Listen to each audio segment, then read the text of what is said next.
Bakery sweets எப்படி வீட்லேயே சிம்பிளாக பண்ணலாம் அப்படின்ற வீடியோ தான் இருக்குது, ஸ்கிப் பண்ணாமல் பாருங்க.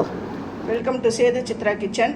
நல்ல ஃபேமஸான பேக்கரி இந்த ஸ்வீட் ஸ்டால். ஸ்வீட் வந்து எப்படி பண்ணுறது, அதோடைய சீக்ரெட் எல்லாமே இந்த வீடியோவில் நான் சொல்லியிருக்கேன். இந்த வீடியோவை ஸ்கிப் பண்ணாமல் பாருங்கள். ஸ்வீட்ஸ் பண்ணுறதுக்கு நான் வந்து 2 லிட்டர் பால் எடுத்திருக்கேன். ஃபஸ்ட்டு இந்த பால் எல்லாத்தையும் நான் உடச்சி ஊற்றிக்கிறேன்.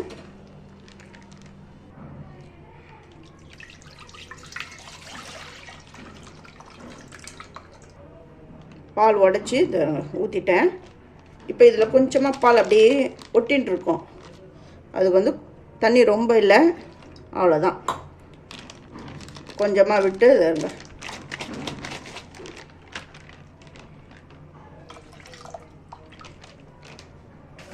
இப்போது இன்னொரு பாலை உடச்சி ஊற்றுறேன். இதே மாதிரி எல்லா பாலையும் உடச்சி விட்டுக்கோங்க. ஒரு 2 லிட்டர் பாலையும் இருங்க உடச்சி ஊற்றிட்டேன். இப்போ என்ன பண்ணால் இந்த கரண்டியை விட்டு கலந்துக்கிட்டே இருக்கணும், அடுப்பு மேலே வச்சுட்டு. இது வந்து ஒரு கொதி வர வரையும் கலந்து விட்டுக்கிட்டே இருக்கணும். ரொம்ப நேரம் கூட ஆகாது. ஒரு கொதி வந்த உடனே நம்ம ஸ்டவ் ஆஃப் பண்ணிடலாம். ஆஃப் பண்ணிவிட்டு இறக்கி வச்சிடணும். அடுப்பில் வச்சு கலரி விட்டுக்கிட்டே இருக்கேன் பாருங்கள். இந்த மாதிரி தான் கலரி விட்டுக்கிட்டே இருக்கணும். இன்னும் கொதி வரல, இதை பாருங்கள், கொதி வர ஆரம்பிக்குது. இது சட்டுன்னு கொதி வந்துடும். அதனால் கொஞ்சம் பார்த்து கேர்ஃபுல்லாக இருங்க. இதை பாருங்கள், கொதி வருதா. இப்போ ஸ்டவ் ஆஃப் பண்ணிடணும், அவ்வளவுதான். பாருங்க, கொதி அடங்குது. இப்போ என்ன பண்ணணும் அப்படின்னா, எடுத்து இதை அடுப்புலேருந்து எடுத்து கீழே இறக்கி வச்சிடணும். அடுப்புலேருந்து இறக்கி நான் கீழே வச்சுட்டேன். வினிகர் எடுத்துருக்கேன். இந்த வினிகரை இதில் கொஞ்சமாக விட்டுக்கணும், ரொம்ப இல்லை, கொஞ்சமாக விட்டுக்கிறேன். இது கூட கொஞ்சம் தண்ணி கலந்துக்கோங்க. இப்போ இதை வச்சு தான் இந்த பாலை திரிக்க போகிறேன். ஒரு கொதி வந்துடுது. வந்த உடனே அடுப்பை விட்டு இறக்கி வச்சிடணும். வச்சுட்டு கொஞ்ச நேரம் அப்படியே ஆறட்டும். இப்படி கலக்கி விட்டுக்கிட்டே இருங்க, ஏன்னா ஏடு படியை விடக்கூடாது.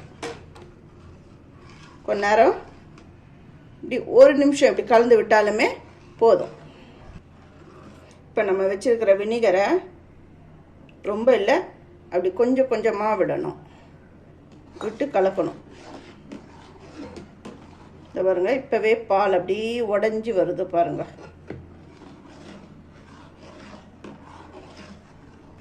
மறுபடியும் இன்னும் கொஞ்சம் விடுங்க, கொஞ்சம் கொஞ்சமாக விடணும்.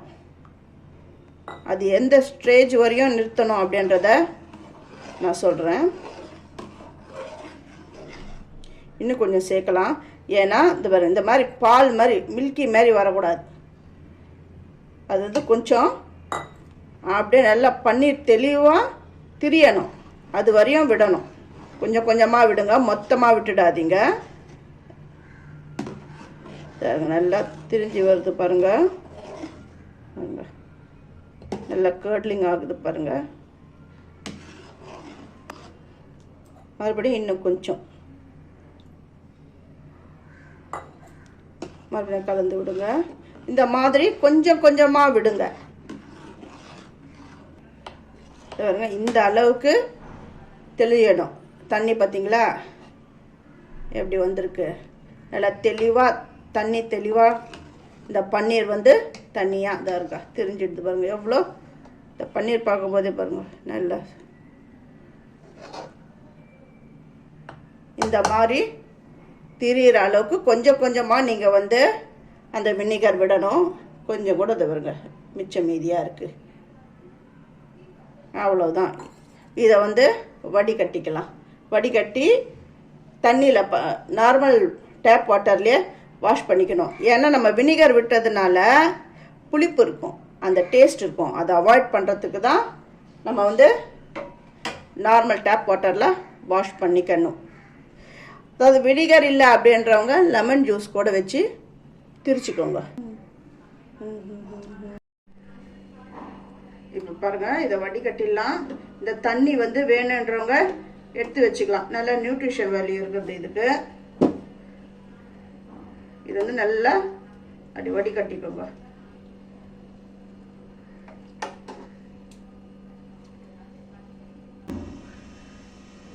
எல்லாம் வடிகட்டியாச்சு. இப்போ என்ன பண்ணணும்னா கொஞ்சம் மல்லமாக தண்ணி விட்டு வாஷ் பண்ணணும். ஏன்னா இதில் இருக்கிற அந்த புளிப்பு டேஸ்ட்டு போகிறதுக்காக கொஞ்சமாக தண்ணியை விட்டு வாஷ் பண்ணிக்கோங்க. இப்போது இதை அப்படியே கவர் பண்ணிக்கணும். கவர் பண்ணிவிட்டு இது மேலே ஒரு வெயிட் வச்சிடலாம்.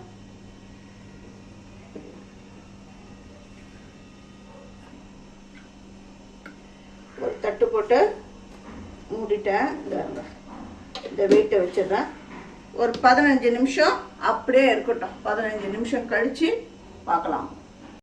1 கப் சர்க்கரையை போடுறேன். அப்புறம் கொஞ்சம் ஒரு 1/2 கப்பு 1/2 கப் சர்க்கரை சேர்த்துருக்கேன். அதுக்கு 1 கப் தண்ணி, 2 கப்பு, 3, 4, 5 கப்பு தண்ணி விட்டுருக்கேன். சர்க்கரை தண்ணி விட்டுருக்கேன். இதை எடுத்தோன்னா அடுப்பில் வச்சிடக்கூடாது. முதல்ல இந்த சர்க்கரையை கரைச்சிக்கோங்க. கரைச்சிக்கிட்டு அதுக்கப்புறம் தான் அடுப்பில் வைக்கணும். முதல்ல இதை சர்க்கரையை கரைச்சிக்கிறேன். இப்போ இந்த பன்னீரை பார்க்கலாம். பன்னீர் ரொம்ப நல்லா வந்திருக்கு.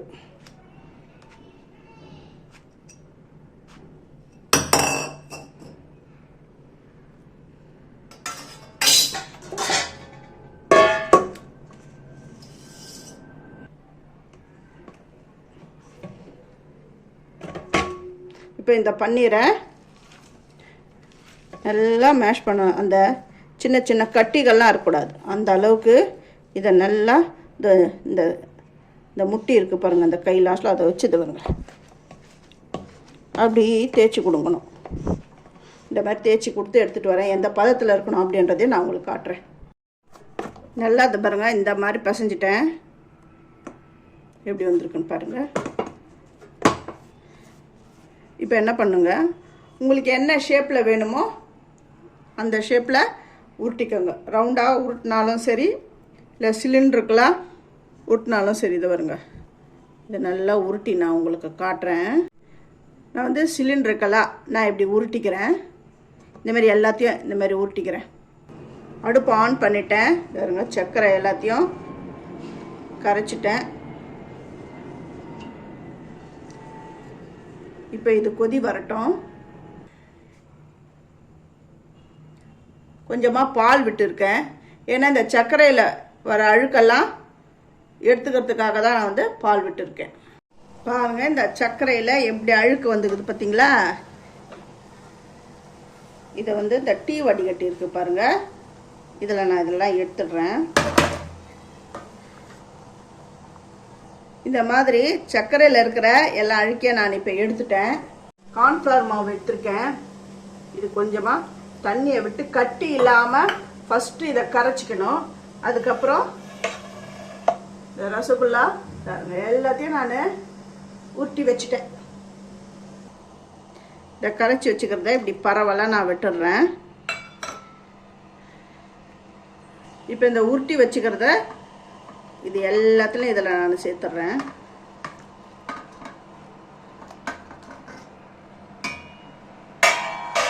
இது நல்லா இந்த கொதிக்கணும். கொதித்து இது வேகும் பொழுது 3 மடங்காக ஆகிடும். இது நல்லா இது வேகட்டும். போட்டவொடனே தட்டு போட்டு மூடக்கூடாது.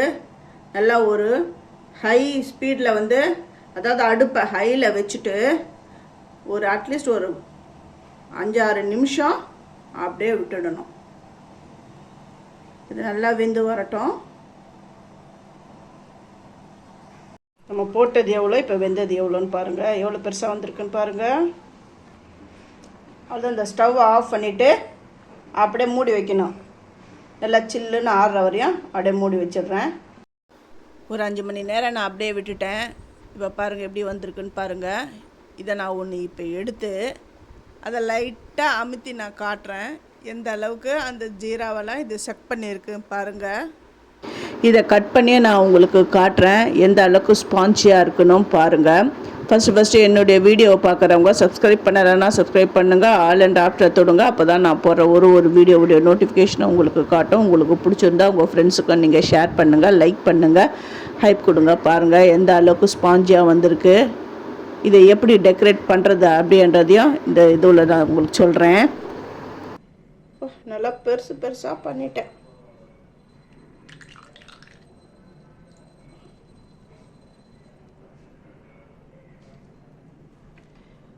நல்லா வீட்டில் பண்ணுறதுனால சைஸ் பார்க்கல.